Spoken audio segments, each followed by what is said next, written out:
ঝড়ের পর থেকে অনেক আমের দাম বেড়ে গেছে, কাস্টমার অনেক, আম কম। আমার যে ফল আছে তাতে করে আমি মেলা টাকা লস। আমি অনলাইন ব্যবসায়ী, 19 সাল থেকে অনলাইনে আম বিক্রয় করি।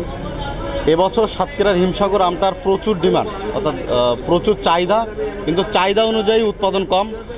ঝড়ের আগ মুহূর্তে আমের দামটা অনেক সহজলভ্য ছিল, 2400, 2600, 2800 টাকা, 3000 টাকা হাইরেট ছিল। কিন্তু ঝড়ের পরবর্তী সময়ে আমের দাম প্রচুর, অর্থাৎ গতকাল কিন্তু 4000-এর উপরে সেল হয়েছে, 4500 টাকা পর্যন্ত সেল হয়েছে। আজকে 3400 থেকে 4000 পর্যন্ত আজকেও দাম আছে। সো প্রচুর চাহিদা থাকার কারণে দাম বৃদ্ধি পেয়েছে, এবং আমের পরিমাণ কম থাকার কারণে ঝড়ের পরে আম কম। আর এখন তো সাতক্ষীরার হিমসাগর আম শেষ মুহূর্তে, আর সাতক্ষীরার হিমসাগর আমটা অন্য জেলার চেয়ে 15 থেকে 20 দিন আগে পাকে, যে কারণে পুরো বাংলাদেশ জুড়ে এই আমের দিকে তাকিয়ে থাকে, এই আমের অনেক চাহিদা হয়। এবার দেখলাম যে অনেক জেলা থেকে আমাদের সাতক্ষীরাতে অনলাইন সহ যারা অফলাইন বিজনেস করে সবাই এসেছেন, এবং তাদের আগ্রহের কারণেও দাম বাড়ার একটা কারণ আছে যে কাস্টমার অনেক, আম কম। সাতক্ষীরা জেলা আম খেতে ভালো, সুস্বাদু আম। দামের আগে অনেক কম ছিল, 24-25 টাকা আম ছিল, এখন ঝড়ের পর থেকে অনেক আমের দাম বেড়ে গেছে।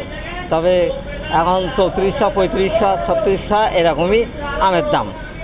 তবে সাতক্ষীরার আম খাতি খুব সুস্বাদু।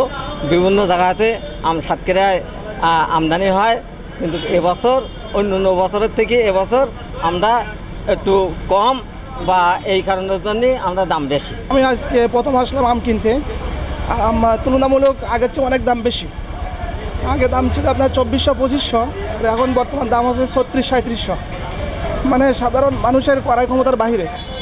এখন তারপরেও মানে আম কিনতে হবে, কিছু করার নাই। সাতক্ষীরার আম সারা বাংলাদেশের একটা সুখ্যাতি আছে, বাংলাদেশ ছাড়াও এই আমের বিশ্ববাজারে একটা সুখ্যাতি আছে। কিন্তু আমাদের আম এবছর এমনি মুকুল কম হয়েছিল, তাতে একটা ক্ষতি। তারপরে এই যে ঘূর্ণিঝড় ডিমান্ডের কারণে আম প্রায় সব পড়ে গেছে, যার জন্য বাজার এখন একটু বাড়তি। কিন্তু এই ঝড়ের জন্য আমাদের যে ক্ষতিটা হয়েছে, এই ক্ষতির জন্য আমরা অনেক ক্ষতিগ্রস্ত। আমি আম গাছ কিনেছি, ফল দেখি কিনেছি। এখন ঝড়ের কারণে যত ফল মানে 4 আনা পরিমাণে আছে, 12 আনা পড়ে গেছে। এখন আমার যে ফল আছে তাতে করে আমি মেলা টাকা loss. All time Roma. Taste it, love it. আমি লস খাইছি। এখন মালের দাম আছে 27, 2800, 2900, 3200 পর্যন্ত বিক্রি হচ্ছে।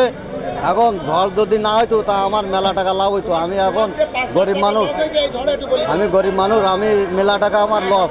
ভালো একটা আম পড়ে যাওয়াতে এখন একটু আম দাম বেড়েছে। আর সাতক্ষীরা এবারে 3-এর 1 অংশ আম ছিল গাছে, যার জন্যে এবারে একটু আমের দাম বেশি হচ্ছে। আরও 2-1 দিন গেলে আরও একটু বেশি হতে পারে। তারপরও আমাদের বর্তমান যিনি রতন সাহেব বাজার কমিটির সভাপতি, উনি নজরদারি রাখছেন, মানুষের দ্বারাই সকল দিকে খেয়াল রাখছেন যে যাতে অতিরিক্ত লাভে কেউ যেন মাল বেচতে না পারে, যে দামে কেনবে তাছাড়া কিছু লাভে মাল যেন বেচতে পারে, সেই এতে তিনি তার নজরদারি রাখছেন। তাতে আমরা সকল ব্যবসায়ীরা খুশি। আমাদের সাতক্ষীরার আম খুব সুস্বাদু আম, এবং অন্য জেলার তুলনায় 15 দিন আগে এখানে আম পাকে। বিভিন্ন মুকাম থেকে এখানে ব্যাপারীপত্র আসে। আমের দামও এবার আম কম হিসাবে আমের দাম একটু ছিল কম, তারপরও কম ছিল ঝড়ের আগে। এই ঝড় হওয়ার কারণে ঝড়ের পরের থেকে আম তো 12 আনা পড়ে গেছে, যেটুকু আছে কৃষক এখন একটু দাম পাচ্ছে। আগে যে আমরা বিক্রি হচ্ছিল 2200-2400, এখন হয়তো 3000-3200 এরকম বিক্রি হচ্ছে। এতে করে সাতক্ষীরার কৃষকরা একটু বাঁচবে। ঘূর্ণিঝড় রেমেলের প্রভাবে আমাদের এই জেলাতে প্রায় শতকরা 5 ভাগ জমির আম আক্রান্ত হয়েছিল, যেটা ঝরে গেছে। তো এই ক্ষতিগ্রস্ত কৃষকদের আমরা ঊর্ধ্বতন কর্তৃপক্ষের মাধ্যমে যদি প্রণোদনা ব্যবস্থা করতে পারি, তাহলে আমাদের এই ক্ষতিটা কৃষকরা পুষিয়ে নিতে পারবেন।